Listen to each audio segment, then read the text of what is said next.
O'Connell, you have a serious decision to make. Like, what is, again, he's been hurt now in back-to-back years, McCarthy. Yeah. You don't know what you have. 100%. This is a similar situation to what the Niners did with Trey Lance. Like, if the guy can't stay on the field, and again, the limited, you have to do what's best for the organization.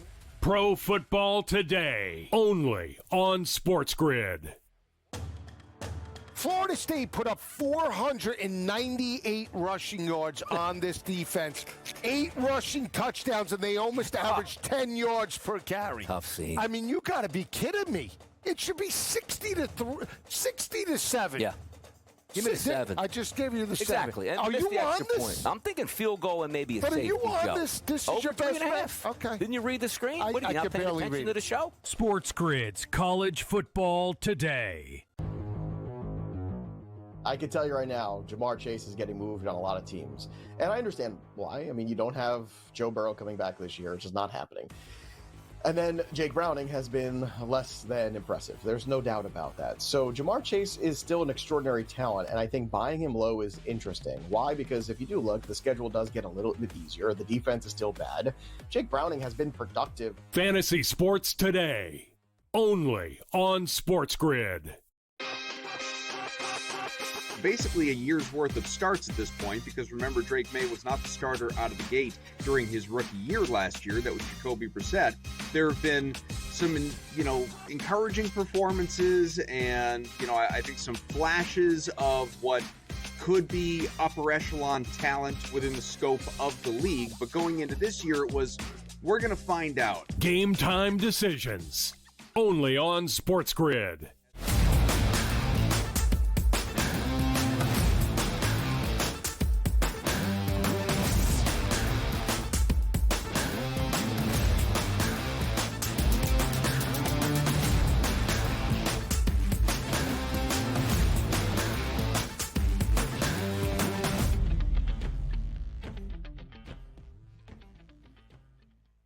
Time to get up and rise and grind with us on the Early Line SportsGrid Network. A football Friday here, and the amount of stuff that we have to get through over the next 2 hours is incredible, but we will do that. I'm Donnie Rightside. He's Joe Ranieri, and over the next 2 hours, we got you covered. We'll set you up on what you need to know tonight about Major League Baseball, what you need to know this weekend about Major League Baseball, what you need to know tonight about college football, Saturday college football, pro football, Sunday. We have you covered here. And for anybody that doesn't know, I'm a Philadelphia fan.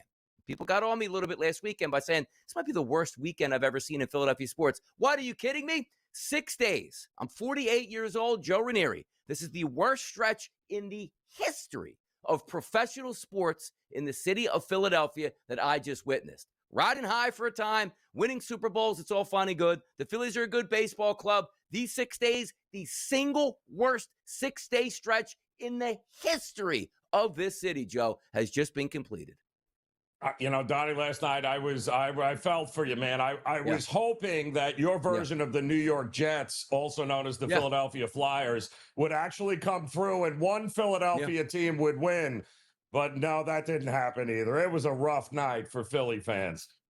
It was. I'm going to sit back, relax, because I know Joe is going to get a little caffeinated here and sort of hold the candle and the torch for me, Joe. Bring it on the Eagles, please. All right, Donnie.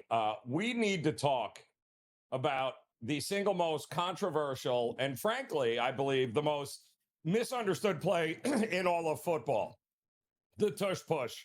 Because last night, Donnie, the Eagles ran it 4 straight times in order to score a touchdown. And when I looked at social media, and the whining was over the top, Donnie. It's boring.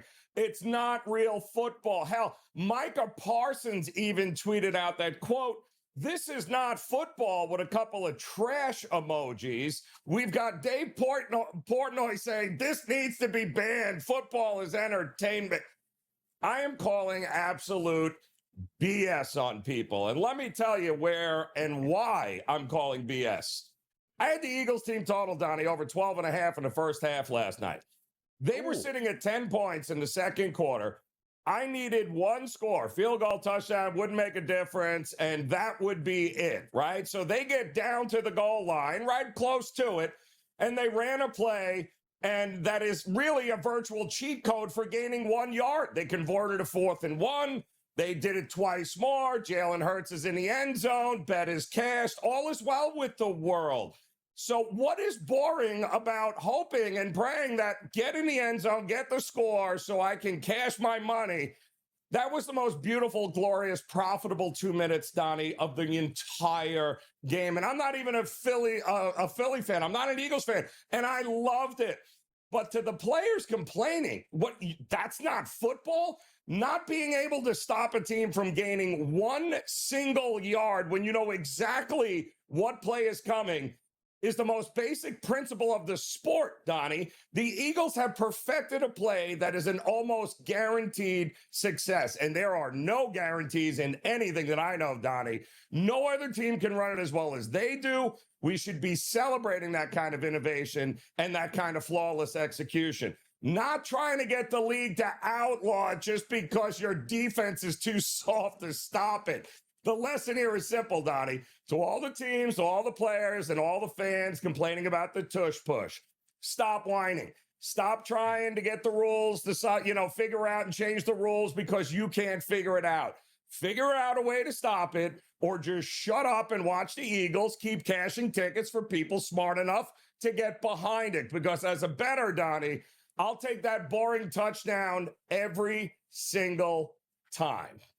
Yeah, and I'll take the Eagles to show up maybe in a second half, do something there. Unbelievable watching it last night. But it's just, hey, it's my Philly fandom coming back. We were riding high for some times. It is what it is. Let's get to the early lineup, which includes, Joe, last night in East Rutherford, the Giants 34-17. Giants were the better team. They wanted it more. Jackson Dart, 17 of 25 for $195 and a touchdown. I don't know if half the Eagles team missed the bus yesterday. Half the Eagles team got injured on defense. It doesn't matter. The Giants were the better team last night because their two young stars, Jackson Dart and Cam Scatterbo, were better than the Eagles stars. Well, Donnie, Jalen Hurts had 283. It doesn't matter. That team was lifeless last night in the Meadowlands on a game they should have easily put down one of the least talented teams in the NFL, and they got shown up last night. The Giants were better. The Giants won. This is the way it is. Donnie, the Eagles, once again, they do understand there's 4 quarters to a game, right? Because if they would have brought the same enthusiasm that they brought in the first half into the second half, I think we'd be having a totally different conversation right now. But once again, when you only play a half and can't score in the second half, it's the MO here. I mean, now, Donnie, this isn't a one-off or two-offs. This is an actual pattern right now with the Eagles that they better figure this out sooner rather than later. No, they certainly should be, too. And you take a look at the game yesterday. Look, Jackson Dart looks like he's going to be a good football player. Brian Dable, I don't know if he needs to get fired or not. You can't have this kid run 15 times each and every game. Please get to him. You're going to ruin this kid. And you saw yesterday getting checked out for a concussion. And Brian Dable yelling at the doctors like, I don't care if he has a concussion. I need him back in the football game. Fire this idiot as your head coach. Moving on next, Lamar Jackson. I doubt Harbaugh's down there yelling at the doctor saying, I don't care if his hamstring's injured. Put him in the football game. Lamar Jackson probably won't be in another football game for at least a few weeks here. Still injured, still not practicing. Why are we still monitoring this? As if, though, there's a shot, Donnie, that he is going to play. Well, we know he's out. Holding up. Well, of course he's out. It's a hamstring. Everybody knows he's out. It's amazing to me how we're still trying to play coy with this. It's a hamstring injury. He probably won't be back for about another month. I mean, let's be realistic here. It's a marathon, not a sprint, Donnie. Absolutely. How about Mac Jones here? Look, he's banged up, but he looks like he's going to be the probable starter. The 49ers playing musical injured chairs at quarterback. Listen, Purdy is the long-term quarterback for this organization, and I know that because they wrote him a $200 million check. But they got to keep one of these guys healthy. Mac Jones proved to be a pretty good backup quarterback in the Kyle Shanahan system. One of these guys, please put enough ice on, wrap them in bubble wrap, and keep them on the field, Donnie. My goodness. Yeah. How about this next one? The Los Angeles Dodgers, they move on, and they were the better team than the Phillies, even though the Phillies had, put it this way, if the Phillies had a lineup, their starting pitch in the Phillies was absolutely spectacular, and they lost this series. Why? They lost in 11 innings yesterday. They got 4 hits yesterday, scored 1 run. I'm telling you right now, watching that game with the wife a little bit later, when Kirkering threw that baseball away, and it's like, oh, what happened? I was like, hey, he just threw it away. She's like, well, why aren't you really upset? I said, this game could have gone on for another 37 innings. The Phillies were never scoring. So at least I didn't have to wait up all that late to watch this finish. It was disappointing as a Phillies fan to watch, but they were never going to score. And if they got to the next round against the Mariners, they would have scored 1 or 2 runs a game again. So the Phillies got put out of their misery last night by a better Dodgers team who actually could get hits and move runners when it counted. Felt bad for Kirkering because anybody that's ever played the game has been in that spot, Donnie, where the panic sets in and you make the wrong play, and he made the wrong play. He did. John Mateer might be able to make the right play this weekend. Red River rivalry upgraded to probable. Follow the market. Market's been telling you he is a go this week. Absolutely.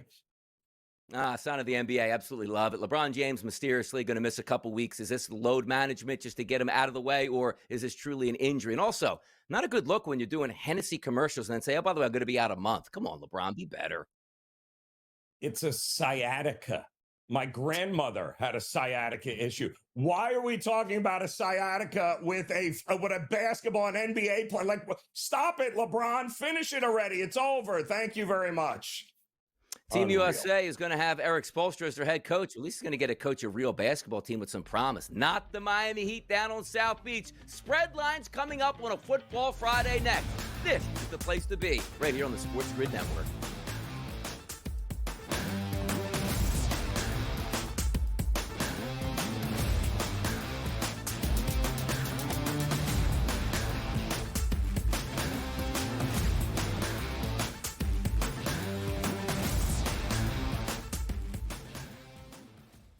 Football contest season is back, and so is the Las Vegas Football Contest Show. Season 2, the sharpest football contest show in the land. Focusing on all 3 Circus Sports contests and the Westgate Superbook Super Contest, we handicap the games and release our contest picks every week of the season. Featuring Super Contest champions Brady Cannon, James Salinas, and former NFL player Mike Pritchard, all team will have you prepared this season like none other. Check us out every weekend right here on SportsGrid.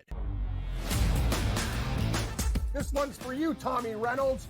I know you're a Rochester Americans guy, but the big team, the Buffalo Sabres, at home against the listless Rangers. Can we get plus 102? We can in overtime. Knockaroo does it again. Buffalo over the Rangers. The Early Line, only on SportsGrid. Are we going to sit here today and acknowledge that the Indianapolis Colts right now are the best team in the AFC? They are right now. They can run the football with Taylor. They got a competent quarterback the way he's playing right now in Daniel Jones. They are well coached. They never punt. They never punt. They never punt. The Craig Carton Show, only on SportsGrid. Question, where's the $100,000 going? Like, if they're going to give it to Amari DiMercato as an apology? It does give us a little bit of insight, though, into that moment. Like, I wondered what Gannon had said to DiMercato there. It obviously did, cost Arizona a football game in a division that they cannot afford. But that is an interesting one. Game time decisions, only on SportsGrid.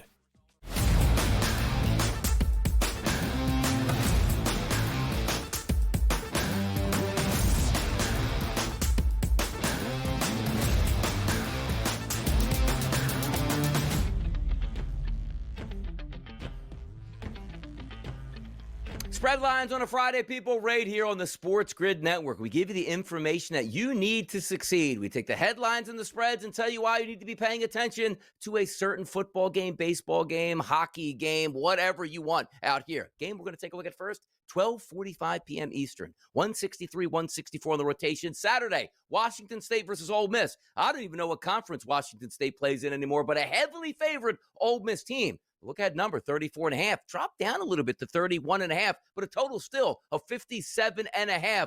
Ole Miss out in these streets taking on Washington State. This ain't the Apple Cup, man. What's going on here? Well, it's funny, Donnie, because the reason I brought this game up is that there are only maybe 2 or 3 coaches that you should ever trust laying this kind of number in college football. And you know, one of them, Lane Kiffin of Ole Miss, okay? That is the guy that you absolutely want to trust to be able to get it done here. Now, you've got Kiffin now 32.5, 31.5 point favorites over Washington State, who has been absolutely destroyed by any team in one of the Power Four conferences here. You've got a dangerous letdown spot here, right? A couple, 2 weeks after beating LSU? Could be a look-ahead spot in anticipation of a trip to Georgia next week. All those things may come into play, but the one thing that will not come into play is Lane Kiffin will not take his foot off the gas. My numbers, Donnie, have Ole Miss favored by nearly 41 points here. I got no problem. He loves running up scores. His team is 18-5 against the number in non-conference games in his 5 seasons in Oxford. Do not be worried about this big number. Get it done, Lane. He usually does at this price. Getting it done in the SEC. Well, Ole Miss not in the SEC this weekend, but I tell you who is in the SEC this weekend. It's Florida and Texas A&M Saturday night at 7 p.m. Opening line 7.5. Still sits today as a favorite towards A&M at 7.5. A total of 47.5 listed. The Gators, can they pull off another upset here on the road against A&M? The spread line for this game is what, Joe? Well, it's the total that's interesting in this one, Donnie, because it opened up at 46.5, and this one has the public running to the window to bet the over like they usually do here. But as of just 24 hours ago, I saw 81% of the bets backing the over in this game. And, well, when you look at what we've got here, we've got 2 of the most talented and athletic quarterbacks here in the game, and Marcel Reed for A&M and DJ Lagway for Florida when he's actually not throwing it to the other team. His team is 5-0, that being Marcel Reed, 35 points per game. Even though Lagway has had his struggles early on in the season, we just watched what they could do against Texas, right? He threw for almost 300 yards at a win. Call me crazy, but these offenses more than capable of having big days with these quarterbacks. To me, call me nuts here, Donnie. This has got 50, 55 points written all over it. It is college football. I don't think the defense is coming to play here. I think it's all about the offenses. Show up, DJ Lagway. Let's go. You know what else is going to continue to show up? The Notre Dame Fighting Irish. They take on NC State on Saturday afternoon at 3:30. A heavy favorite listed between 23.5 and 22.5, depending on where you're shopping at. And also a total, which opened up at 62.5, has been bet down to 58 and 58.5, depending once again on where you're shopping. I love Notre Dame. They're on a charge to the playoff. But the spread line for this week's Notre Dame-NC State game is what, Joe? Well, you're not alone in loving Notre Dame here, right? Because those odds, Donnie, certainly reflect how good that Marcus Freeman's team has been to this point, especially offensively. But you got to wonder, should we be concerned about laying this many points to a Power 4 team after Notre Dame, by the way, failed to cover as a 21.5 point favorite last week over a G5 team? Well, consider North Carolina State, Donnie. This is a big stat here. 4-13 against the number in non-conference games in the last 3 seasons. Meanwhile, Notre Dame, 7-0 straight up and against the spread, hosting ACC teams if they are a favorite, Donnie, in this price point. So, to me, Notre Dame is a 22.5, 23.5 point favorite for a reason. Don't be scared off by this price. Don't be scared off maybe by this price. We're going to talk about it in the NFL. 4:25 p.m. on Sunday. The Cincinnati Bengals and Joe Flacco is their starting quarterback, going to take on Jordan Love. Line opened up under 2 touchdowns at 13.5. We sit over 2 touchdowns at most outlets at 14.5 and a low total of 44.5. Joe Flacco gets the start, but the spread line in this game is what, Joe? Well, Donnie, after we talked about this yesterday and he was announced as starter, I had to go back because I'm thinking, is somebody in Cincinnati under the impression that the Browns beat the Packers because of Joe Flacco a couple of weeks ago? Because I had to go back and look, and Flacco was awful in that game. He was awful because Green Bay pressured him all day long. Why? Because his offensive line was awful. This Cincinnati offensive line is worse than the Browns offensive line. To me, this feels like we've got a team that gave up 35 or more points, that being Green Bay, coming off a bye. In this spot, Donnie, the under has been the most profitable look there is. 23-11 to the under since 2014 here. And Green Bay, by the way, 15-4 under the total in the last 19 post-bye games overall.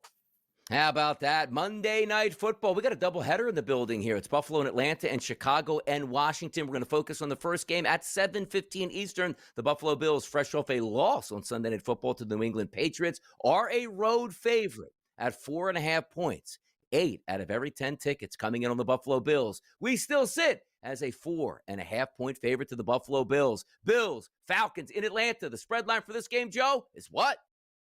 Well, I lost. I had the under in the Chiefs-Jags game, and I lost that. Well, it's a Monday Night Football game, and the Monday Night Football under trend has been actually pretty good here. In fact, we're talking about a trend here that's 22-8-2 now over the last bunch of seasons.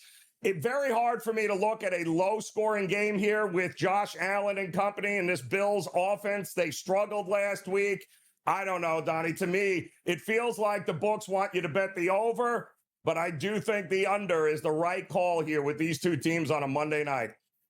Overseas game that starts Sunday, doubleheader to end your week on Monday Night Football. We got more action to talk about, which includes the Giants being better than the Philadelphia Eagles last night. Yep, let's do it.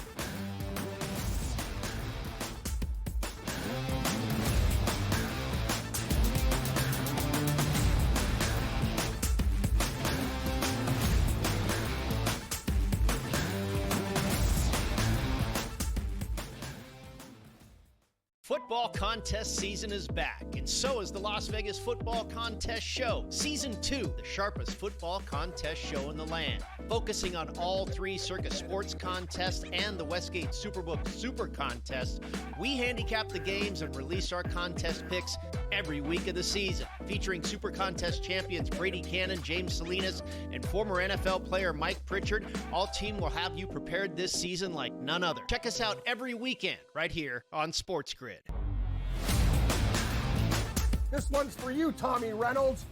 I know you're a Rochester Americans guy, but the big team, the Buffalo Sabres, at home against the listless Rangers. Can we get plus 102? We can in overtime.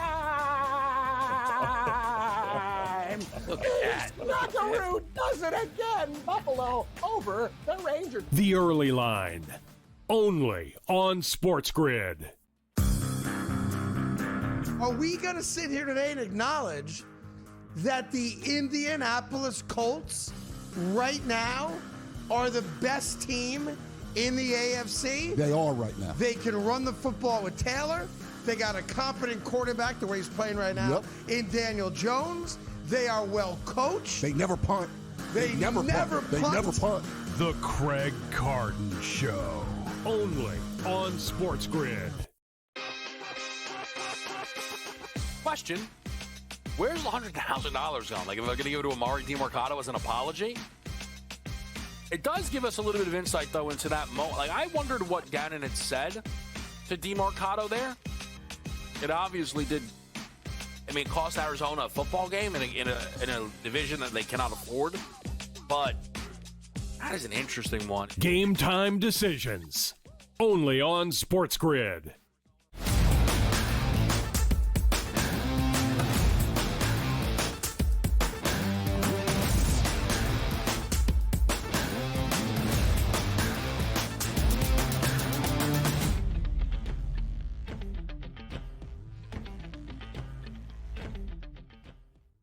Live from the Meadowlands last night, the New York Giants came into that football game 1-4, losing to the lowly New Orleans Saints on a short work week here. The Eagles coming off a victory, or a loss. They should have had a victory in the Denver Broncos. They had perfect chance to right the ship, and it was last night, except the final score showed 34-17, and that wasn't a fluke. If you watch this game all the way through, the Eagles moved the football through the air with Jalen Hurts, but the defense, decimated with injuries, could not stop the Giants. And we're talking about a Giants team that came in with maybe, if you look across the league, the worst collection of wide receivers you can possibly have.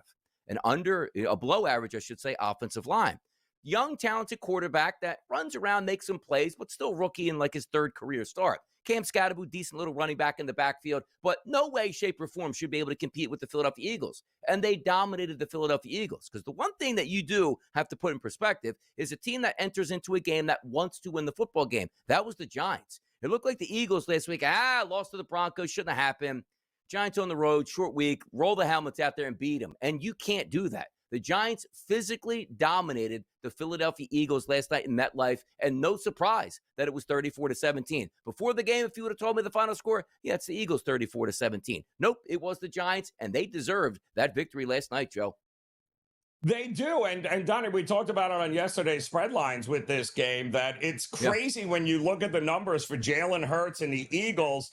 He has literally dominated every team in the NFL except for those in the NFC East, which tends to make sense, right? Because those are the teams you're going to play twice a year. Nobody's going to know you better than they do. He has struggled only against covering these numbers against the teams in the NFC East. And he struggled again last night, once again in the second half. But to me, this was about the defense of Philadelphia, who again is getting more and more hurt and has less and less backups that can actually step in, on like a year ago. The Giants went 11 for 16 on third down. They converted 11 of 16 third down opportunities. And I don't care what rookie quarterback you have under center. If you're doing that, Donnie, it's very difficult if the defense can't get off the field. And that's exactly what happened to him last night. Exactly. No, and also the Eagles got down early in that football game, then took the lead, and then a great drive by the New York Giants before the half at that point, which set them up with the lead in the second half. The Eagles really didn't show up. Getting back into the game, the interception on the out route, which wasn't a great ball by Jalen Hurts, more of a better play by Cordell Flott with that interception, which basically sealed that game overall. But it's a microcosm of what we're looking at for 2 years ago for the Philadelphia Eagles. The questions of, can the offensive coordinator get it done? Are you too complacent on offense at this point? Did A.J. Brown lose a step? I mean, it's all relative, but you just can't have that performance and hope to wake up like, it just wasn't our night. That was an embarrassing performance from top to bottom on all levels, from the quarterback position to the defense to the special teams. Nothing worked for the Eagles last night. And again, give credit to the New York Giants. Like, Dart did what he needed to do on offense. A rookie quarterback with that offense and wide receivers should not be moving the football against anybody. They should be doing what they did exactly last week against the New Orleans Saints. Looked completely inept, but they looked great. Like, Neighbors, no Slayton, still able to move the football here. It was amazing to watch from me as an Eagles fan, because that's not what I'm accustomed to.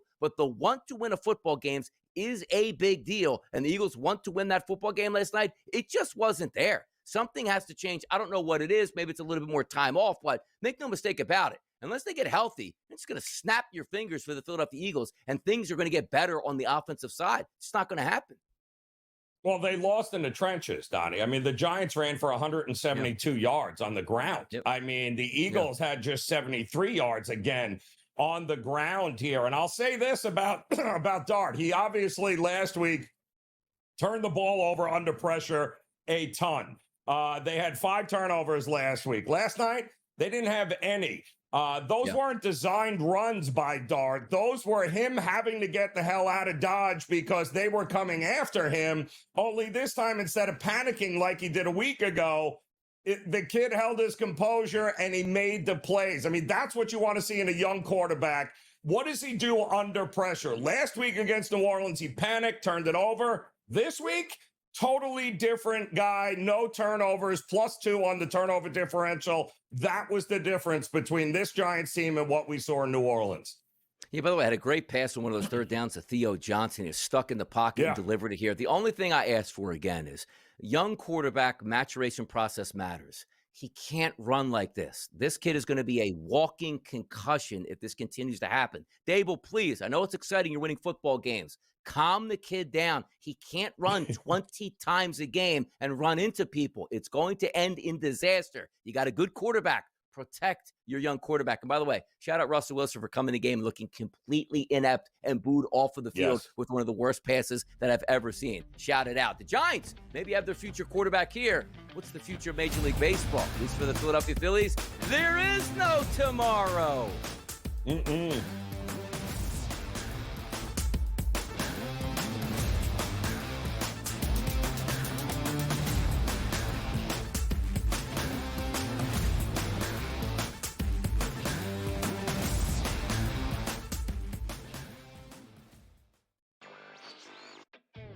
At this event, people from Amazon and Alexa made it very clear that in addition to Sports Highlight coming up, you will be able to perhaps buy sports tickets to events, buy movie tickets, arrange fantasy football teams, and I think somewhere down the road, maybe not too far down the road, given the NBA on Prime deal, they will allow sports betting on the television set through Alexa Plus. Newswire, only on SportsGrid. Are we going to sit here today and acknowledge that the Indianapolis Colts right now are the best team in the AFC? They are right now. They can run the football with Taylor. They got a competent quarterback the way he's playing right now in Daniel Jones. They are well coached. They never punt. They never punt. They never punt. The Craig Carton Show, only on SportsGrid. Well, maybe that Chiefs dynasty is actually crumbling. And listen, I don't blame you for that, but you would be wrong. Here's what actually happened in that game last night. See, the Kansas City Chiefs dominated the Jacksonville Jaguars pretty much up and down that field. They outgained them, Donnie. You ready by this? By over 150 yards of offense. The Early Line, only on SportsGrid. Question, where's the $100,000 going? Like, if I'm going to give it to Amari DiMercato as an apology? It does give us a little bit of insight, though, into that moment. Like, I wondered what Gannon had said to DiMercato there. It obviously did, cost Arizona a football game in a division that they cannot afford. But that is an interesting one. Game time decisions, only on SportsGrid.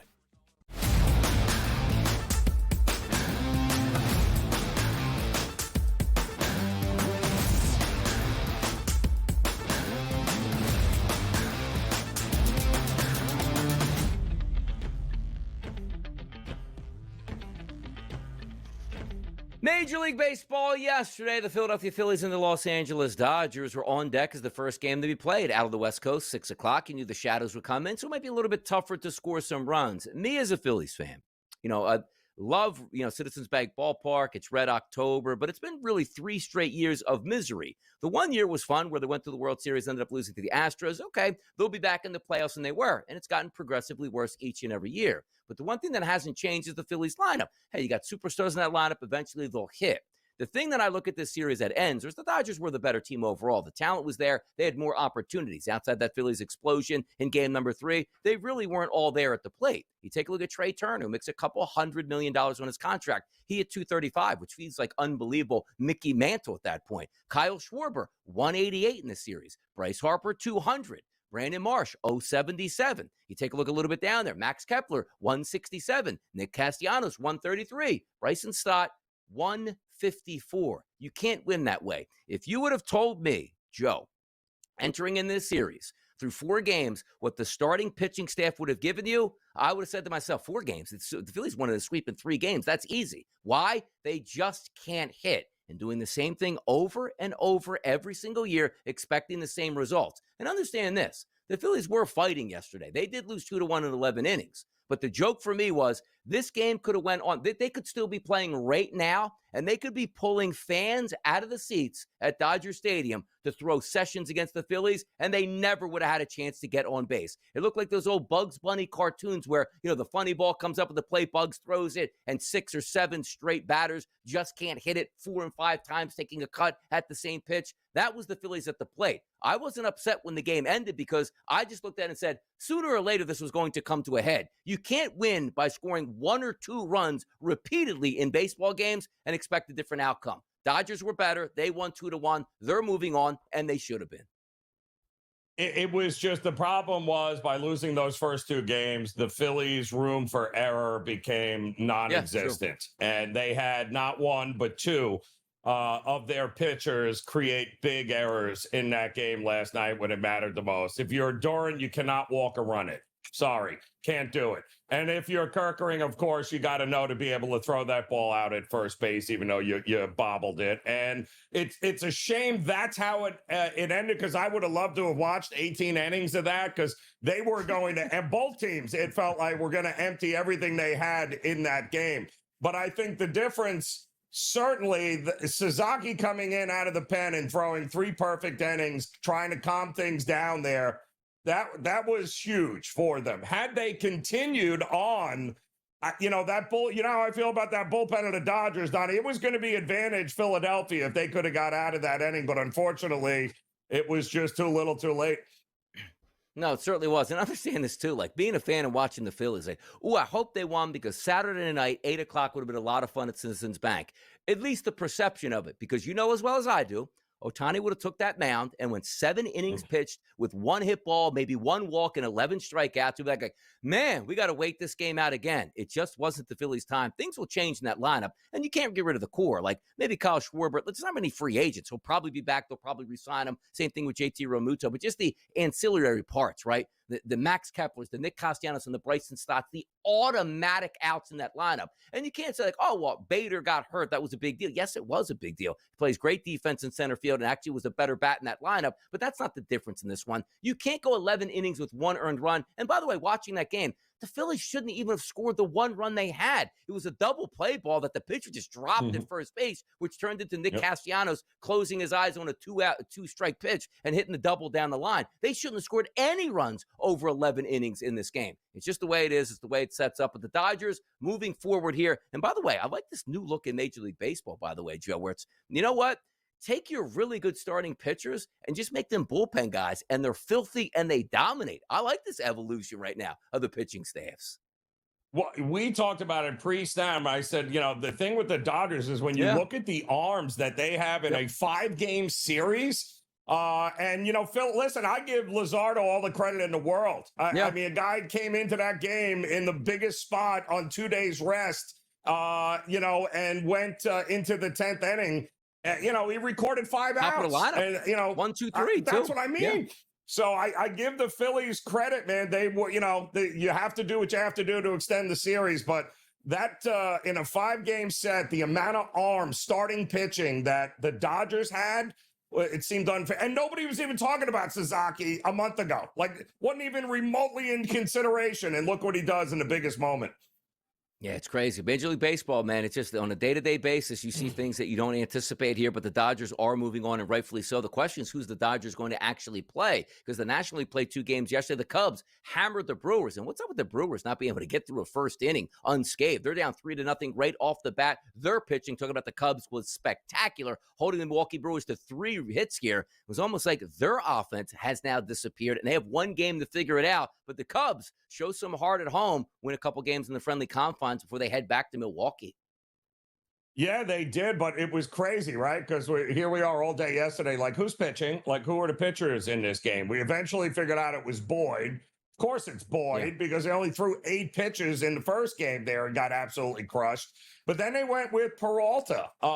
And so you kind of thought, all right, maybe advantage once again, but it wasn't to be. You got to score runs in order to give your team a chance to win, and they did not. But let's face it, going back to Brewerville there, they've been pretty good at home. We're going to have to see if they can get it done. All hands on deck for both these teams. Guess who that gives the advantage to?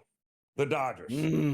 Yeah, by the way, take a look at the hitting in this series here. Christian Yelich, 333. Churio, 467. Contreras, 313. Vaughn, 300. Extra guys that are coming up big here in the middle of that lineup. And then the Cubs lineup here. Michael Busch, 292. Nico Horner, 429. Kyle Tucker, 304. Guys at the top of the lineup coming through in the biggest moments. And you never know what's going to happen in game number 5. I actually thought the Brewers were the better side yesterday. Hey, Freddie Peralta's going on the mound here. Once again, 4 innings pitched, 3 earned runs. But it wasn't the case. It's the way the 3 happened where it takes the momentum right out of your sails. You give up 1 in the first inning, yeah, you can survive. You give up 1 in the second inning, it's not that same avalanche. You get down 3-0 in the first inning, you know that uphill climb already, and sometimes it's like that psyche in the locker room. All right, we lost the game. We'll head towards game 5 at this point. Lifeless for the Milwaukee Brewers on offense the past couple games when this team was continuously just hitting here. Now on the brink of elimination. I still trust the Brewers, don't get me wrong, but that was a bad performance in a spot where you could have ended the Cubs in back-to-back games, Joe. In the first inning, you gave the Cubs absolute life to continue to fight.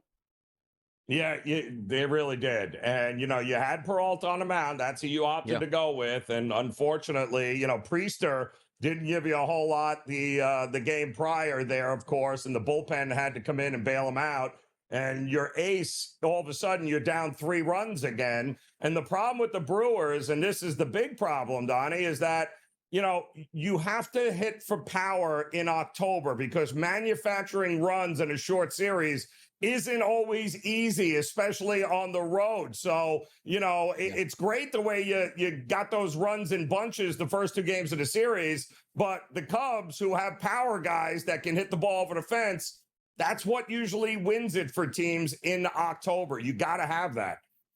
By the way, the Dodgers now the favorites here, of course, to win the National League at a minus 240 price. The Brewers at a 380 price as an underdog, and the Cubs at a plus 490. The Dodgers sitting there waiting. Love the fact that another team has to expend both of their bullpens before they face the Dodgers, so maybe a major advantage. And quick look there at the AL, the Blue Jays at a minus 140 price, the Mariners at plus 270, and the Tigers plus 290. Now, granted, so Donnie, why are these numbers so crazy? Well, the Mariners, Tigers, and Brewers and Cubs still have a game left, so you have to appropriately price some of those underdogs and the favorites who are already there waiting for them. We'll see how it turns out. But how are we thinking, Joe, quickly, about some of these odds here between the AL and the NL to win the pennants? Yeah, well, the favorites are the favorites for a reason here, but I do think both pennants are going to, they're not going to be quick. I don't think that one way or the other, no matter who advances. How about that? Tom Vecchio is going to join us next year. We'll talk a little bit what happened on Thursday Night Football, but move forward to what's going to happen this week. A couple of prop bets to take a look at. Tom Vecchio next.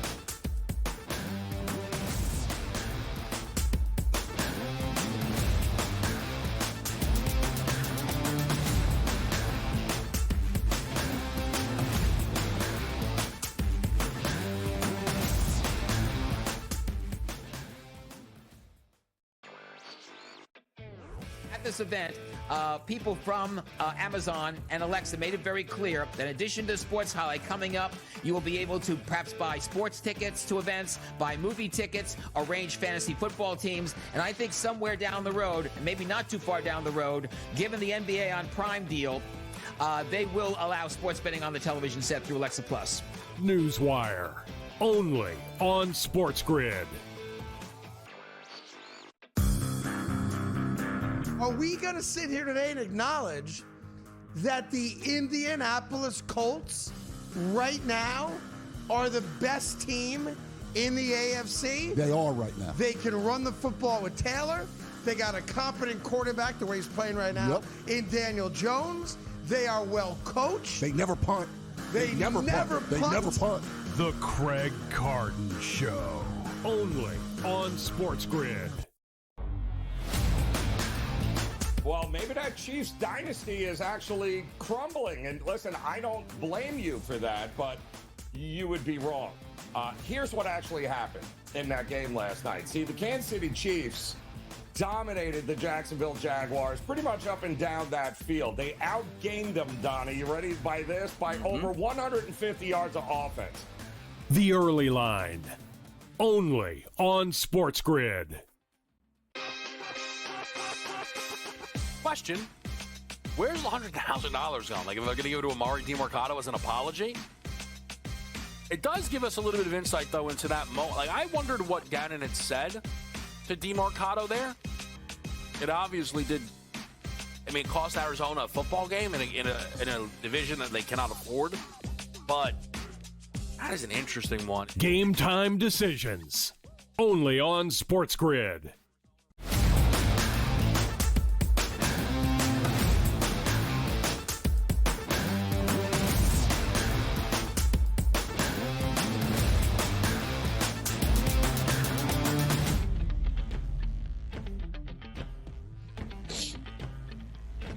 It is a Football Friday on the SportsGrid Network. We set the table for this entire weekend. It's what we do on the early line. Donnie Wright along with Joe Ranieri. Now we welcome in Tom Vecchio here to talk some NFL action for this weekend here, fresh off a game that disappointed me as a fan. Scratch my head, but sometimes, Tom, when you still make money out of those situations, it sort of makes it feel a little bit better. It does to some capacity, as I said over the past few weeks. You know, I was betting on the Blue Jays every game against the Yankees and all times at plus money. So coming out 3 out of 4 wins, you know, makes it feel a little bit better. But a little bit surprised at what happened last night. I did not expect that many points. I also did not expect the Giants to kind of roll on offense. And I would say the Eagles got to get things figured out quickly.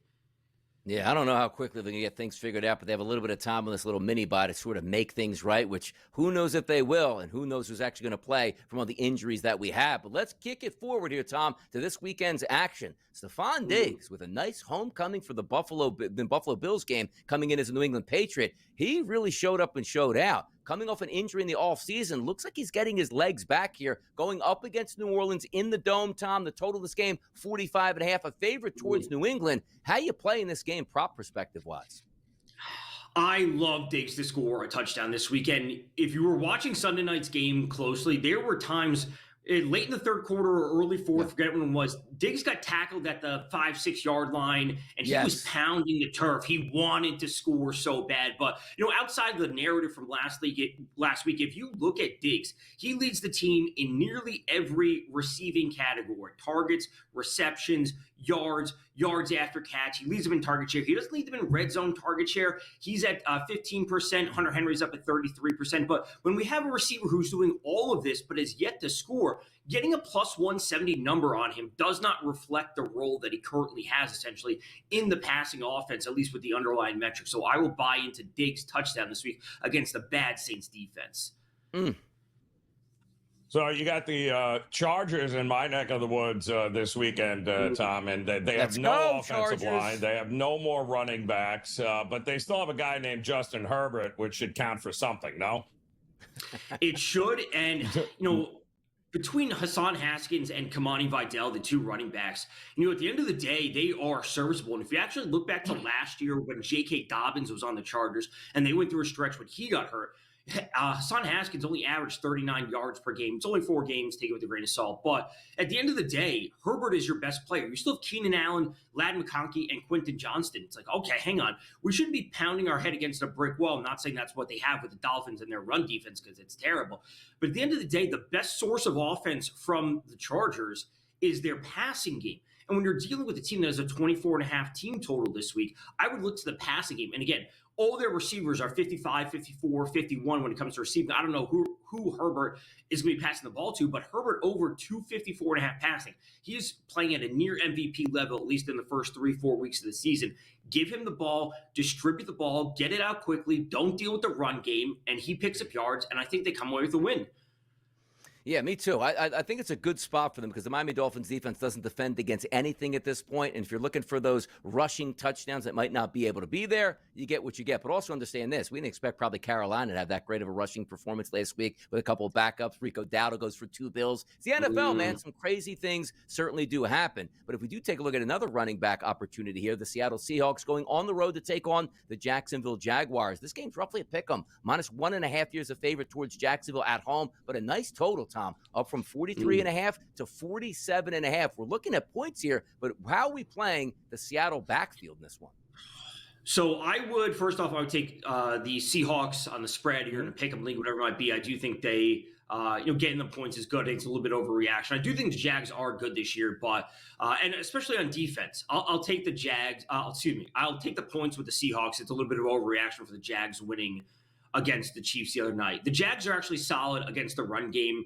If you actually isolate their running yards allowed to running backs, not just rush yards allowed overall, they're actually allowing 68 rush yards per game to opposing running backs. So when we're dealing with the Seahawks backfield of Charbonnet and Ken Walker, it is completely split. When looking at Charbonnet, 47, 10, 39, and 36 rushing yards in the 4 games he's played this year, he missed 1 game. So at the end of the day, if we have a split backfield, we don't know who's going to be getting the lion's share of the carries, and it's a tough matchup.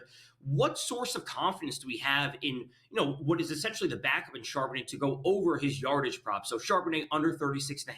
I think he plays a solid role in the passing game, and coaches love him because he's a really solid pass blocker, and he can have some success catching the ball. But Ken Walker is still the starter when it's all said and done, and this is a tough defensive matchup for them. All right, so let me ask you, Tom. Scooble is on the mound, and Detroit has lost 4 of their last 5 starts. Do they get one finally for him on the road in Seattle? I would say yes. I'll say 2 things. One, his strikeout prop being 8.5 in the playoffs, and last time I saw it was juiced to the over, is absolutely crazy. That is Scherzer, DeGrom-esque from years ago. And here's what it comes down to, Joe.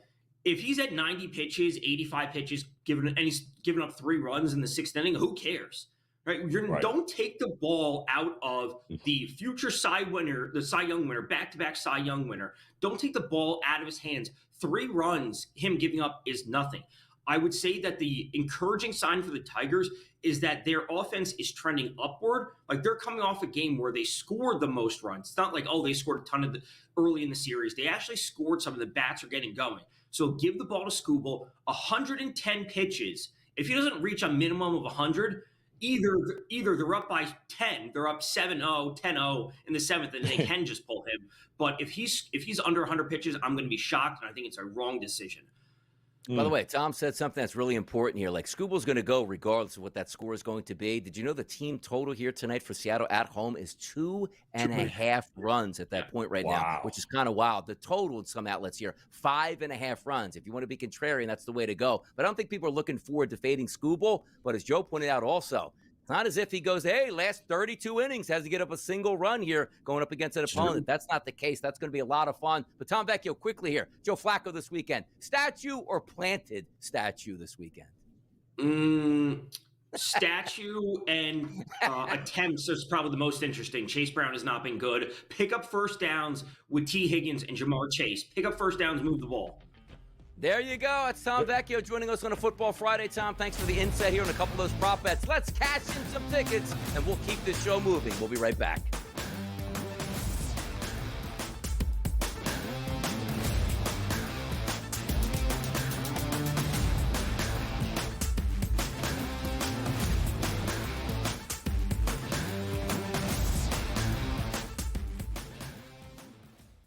Football contest season is back, and so is the Las Vegas Football Contest Show. Season 2, the sharpest football contest show in the land. Focusing on all 3 Circa Sports contests and the Westgate Superbook Super Contest, we handicap the games and release our contest picks every week of the season. Featuring Super Contest champions Brady Cannon, James Salinas, and former NFL player Mike Pritchard, all team will have you prepared this season like none other. Check us out every weekend right here on SportsGrid.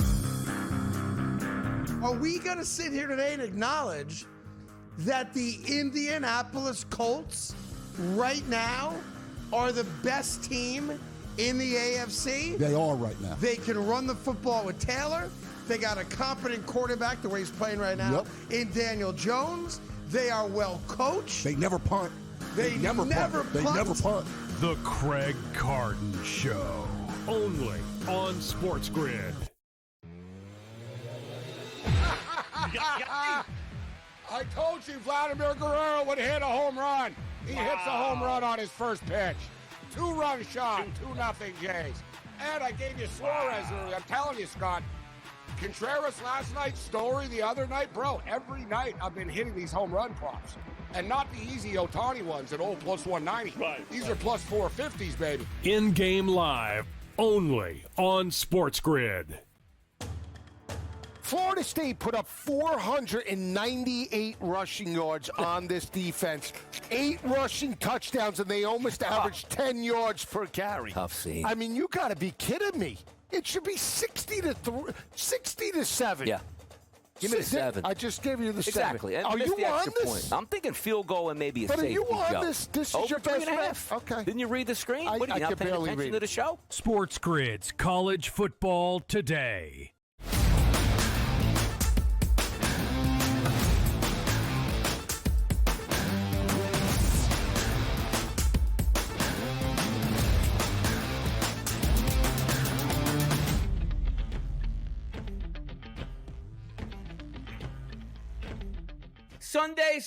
Sunday. We got to get there. Like, we got a Friday to get through. We got a Saturday of college football to get through. And then a Sunday that we can watch, which starts early a.m. overseas in a game between the Denver Broncos and the New York Jets. The Broncos with a nice victory in Philadelphia, which may be taking a little bit of the steam off it since they got rickrolled yesterday by the Giants, talking about the Philadelphia Eagles. But nonetheless, it was a victory. And now you take on the Jets looking for their first win. On the road, neutral site, 7-point favorite to 7.5-point favorite for the Denver Broncos over the Jets. A total that's low at 43.5. Expectations for the Jets are, I guess I hope they show up, Joe. What gives? Well, it's about all you can hope for with this team, Donnie. What else is there at this point? Because you certainly can't trust a rookie head coach who just seems like he's completely deflated and lost. Now, all of a sudden, he's got to go to try to navigate his team overseas for the first time. None of this seems like this is going to be good news for the New York Jets. However, Denver really starting to come into their own here now. Bo Nix and, of course, Cortland Sutton and company here. This is not a good matchup for the New York Jets, who are going to try to run the ball because it's pretty much the only thing they can do. But what else is there? Once the Broncos take that away, are we really anticipating Fields outgunning Bo Nix? I do not here. I would only be looking towards the Denver Broncos in this spot. Outgunning, no shot. Outrunning, absolutely. Like, I love games where Justin Fields, he wants to run the football. A really good pass rush for the Denver Broncos will force him out of that pocket. That's the way I look for the Jets, because there's only 3 options, right? If you say, okay, I want to bet the Jets game, just take the spread out of the equation. Go Fields, go Hall, and go with Wilson. That's it. There's nothing else you should be betting on the New York Jets any single other week. You take rushing yards for the two, the running back and the quarterback, and receiving yards for Wilson, and maybe even a touchdown for Garrett Wilson, because there's no other pass catchers out there for the New York Jets. We'll see how that turns out. But that's an early game start on Sunday morning, which brings you right through to Pro Football Today on Sunday. Make sure you keep it right here with the grid. 1 o'clock start. Maybe the most competitive game of the day we're anticipating. That's Seattle and Jacksonville. 2 good football teams going to meet up. Sam Darnold versus Trevor Lawrence. Look at the spread, Joe. Opened up at 1.5, still sits at 1.5, and the total up from 43.5, as we talked about, to 47.5. I like this game. You know what? Flip that coin. 2 good football teams getting after it. Yeah, and injuries certainly on the Seattle side, especially in that secondary, are a little bit concerning in this spot here. But to me, I don't want anything to do with the side because it's a coin flip for a reason. But, man, how are we not getting some sort of crazy shootout here with both defenses having shown, well, they can give up yardage, which means they can probably give up some points here. So it feels to me like, yeah, we're going to get an over. It should be an entertaining game, but I don't see this being a 20-14 affair here. I think this is going to be a lot more points than people realize. Yeah, we just talked to Tom Vecchia about this next game down in Miami for Sunday at 1 o'clock start. That's the Chargers coming to town to take on the Miami Dolphins. 2 really bad losses for both of these teams in different ways last week. A total that's only listed at 43.5 to 44.5, depending on where you're shopping at. And the side itself still sitting there at 4.5 as a favorite towards the road team Chargers. If the pass rush for the Miami Dolphins, which quite frankly, Joe, isn't very good, doesn't get home, those wide receivers should be able to eat against that terrible Dolphins secondary. But we saw a game last week where the Chargers got dominated by the Washington Commanders. What happens in this game between the Chargers and the Dolphins for you Sunday? Well, I think the Chargers defense is what gets it done here, because I do not see Harbaugh asking this banged up offensive line of all backups to be, pass block the entire game. I don't see that happening. He'll come up with a opportunity because his defense will give him some short fields and some short opportunities here to be able to work the ball. It's all Chargers for me. I do think scoring could happen, though, so I think this is a little bit of a low total as well. I'm with you on that. Rams and Baltimore. Nobody wants to go anywhere near the Baltimore Ravens after their performance last week. 7.5-point spread. Rams coming West Coast, East Coast here. Does Baltimore wake up and say, enough of the nonsense? Derrick Henry run wild, huh? It's all, the value is on Baltimore, period. There is nothing good about taking the Rams and asking them to win by more than a touchdown on the road in this game. None.